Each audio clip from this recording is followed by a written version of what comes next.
This is one of the hardest things to do, trying to stick with healthy eating when you're going out to restaurants. And believe me, all of us have experienced this before. We make our plan for our healthier habits, and maybe that happens for us at New Year's when we're making New Year's resolutions. Or maybe we use our birthday as a marker point to get ourselves on track with what we want for the year ahead. Or perhaps it's at that annual checkup at the doctor's and we get a health scare and it makes us think about things in a different way and we realize we want to take our health so much more seriously. So we go about our life. We have these perfect intentions and wonderful plans for how to exercise more, eat healthier food, and engage in healthier habits overall. But then we get that dinner invitation and we go out to eat with friends or we're with our family, and all of a sudden we open up the menu and we read topped with Vermont sharp cheddar, bacon jam, and garlic aioli, and poof, all of our intentions are right out the window. So our mouth is watering and we just tell ourselves, don't worry, I'll start my health journey tomorrow. But what if I told you that there is an easier way to do this? So we can drop the guilt and just get on with being healthier. In this video, I'm going to give you some simple strategies for how to stay on track with your health goals so you don't have to suffer when you're dining out at restaurants. And this is especially important if you're following a healthy meal pattern like the Mediterranean diet. Because in fact, one of the tenets of this approach to life is to socialize more and enjoy life to its fullest. And without a doubt, dining out in restaurants is one of the best ways to do this. Hey, I'm Dr. Anna. I'm a medical doctor.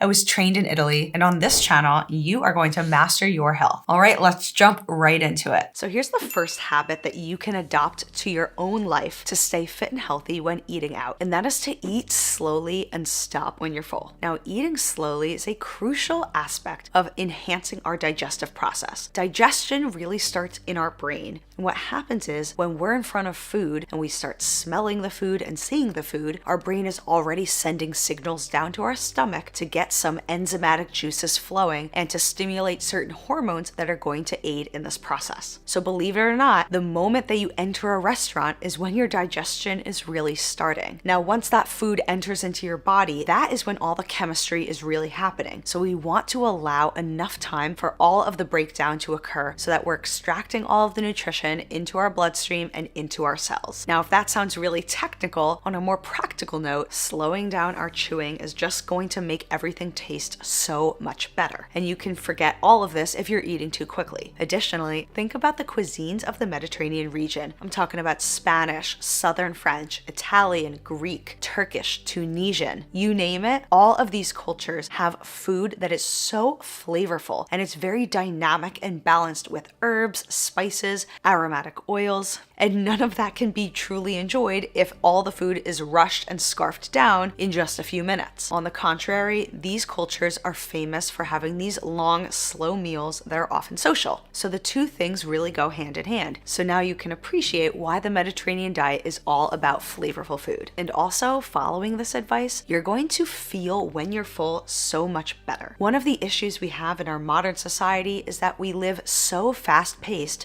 that we rush through the eating process. And if we do that, we can't really feel when we're full. And obviously, if we can't feel when we're full, it is so much easier to overeat. And then before we know it, we've overdone it. So slowing down is ultimately going to help you regulate your calorie intake without needing to do any math. All right, what's our second habit to follow that we can adopt from the Mediterranean cultures? Well, it's to drink plenty of water and to limit alcohol intake. Now, I know some of you are listening to this and thinking, wait a second, I thought the Mediterranean diet is famous for including things like wine. Well, that is true, but the key point is in moderation. Now, given that I'm a doctor, I would never argue that alcohol is nutritious or an essential part of your diet. But as a human being, I recognize that alcohol can be part of our lives and it is often part of celebrations. In the Mediterranean cultures, a toast is rarely refused. So if you are going to have alcohol, try to have it in a moderate amount, 1 glass, maybe 2 maximum, and always with food. A way that'll make it easier for you to moderate your alcohol intake is to make sure you're also drinking water. Now, keep it in mind, we tend to forget that alcohol does bring with it calories. In fact, it has more calories than carbohydrates or proteins. So what that looks like is we're taking in calories that are not giving our body nutrition, and we can consider these empty calories. That can quickly add up if you're not drinking in moderation. Now, water, on the other hand, helps us feel fuller, aids digestion, and is absolutely essential for our bodies. We depend on it. My third habit to adopt from the Mediterranean cultures that will help you in a restaurant setting is to share your dessert. Now, just like alcohol, dessert tends to be part of life, especially when we're celebrating. So if it's a birthday, an anniversary, a graduation, a birth, or even a death, often dessert is included. One of the easiest things that you can do to limit your sweets intake and your intake of added sugar is to just share in the dessert. You can enjoy a few bites, but then you're not pressured to eat the entire thing yourself. Plus, this can make sharing in celebrations even sweeter. Now, what's the fourth habit to adopt from the Mediterranean cultures when eating at a restaurant? Well, it's to know what menu items are healthiest for you. So here are my 4 favorite Mediterranean diet principles to apply in a restaurant setting so you never fall into the trap. So principle number 1, when looking at a restaurant menu, I want you to focus on the cooking method that's used more than the actual foods that are in the dish. The truth of the matter is, not all cooking methods are alike. Things that are fried, breaded, or battered are often very heavy and full of unhealthy oils. Not only this, these types of cooking methods often cover up the flavors of whatever is underneath it, whether that's meat, fish, or something else. They coat it and cover it up so that you're not really engaging with the actual food that you're eating. Instead, what I like to do to follow Mediterranean diet principles is to opt for things that are grilled, steamed, sautéed, baked, or roasted. These types of cooking methods are often lighter in added oils, and they often bring out the flavor of whatever it is that you're cooking. They pull out the natural juices in the food, so whether it's meat, fish, or vegetables, you're going to get a very complex layering of flavors that is honestly one of the best parts of the Mediterranean diet, is all the richness of flavor. Principle 2, when dining out at a restaurant, is to focus on choosing your main dish and leave everything else that you order to be vegetables. The goal with focusing your efforts on whatever main dish you're going for is that likely that's also going to be the bulk of what you eat. So if your main dish is going to be something healthy, well, you know that you're giving your body the nutrition it really needs. And the way I always like to think about which dish to choose that's going to be healthiest is to make sure it includes what I like to call the healthy trifecta, that it has protein, healthy fats, and fiber. So when you're at a restaurant, if your main dish that includes all of these things leaves you still feeling hungry, you can fill up with other things that are vegetables, something like a vegetable soup, a salad,